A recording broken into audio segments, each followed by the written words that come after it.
আসসালামু আলাইকুম। কেমন আছেন সবাই? আশা করছি অনেক ভালো আছেন, আমিও ভালো আছি। আর আমি এখন খাচ্ছি হচ্ছে আম স্লাইড করে কেটে সেটাতে শুকনো মরিচ, লবণ এবং সরিষা বাটা দিয়ে মিক্সড করে খাচ্ছি।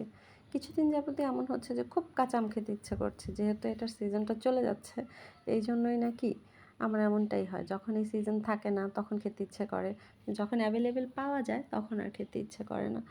তো আমি এত সুন্দর করে আমগুলো কেটেছিলাম, আর বাহিরেও বৃষ্টি বৃষ্টি ছিল, কেমন যেন দিনটা সুন্দর ছিল।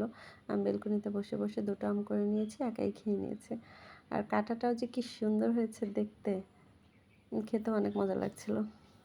কিছুদিন যাবতে এমন হচ্ছে যে দুপুরবেলা হলে মনে হয় যে একটু আম মাখা করি, আম মাখা করি। তো সেই থেকেই আমি এই যে করে নিলাম। আজকে সময় পাওয়া হয় না, তা আজকে দুপুরবেলা একটু ফ্রি ছিলাম, তাই করে নিলাম।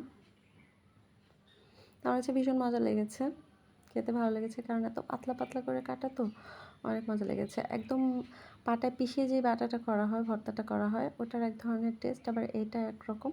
আবার বটিতে কুচু কুচু করে কেটে যেটা করা হয় ওটার আরেক রকমের টেস্ট। তো আমটা বিভিন্নভাবে করলে বিভিন্ন টেস্টটারও অনেক রকম লাগে, কাটার উপর ডিপেন্ড করে সব কিছু। ওকে, আল্লাহ হাফেজ।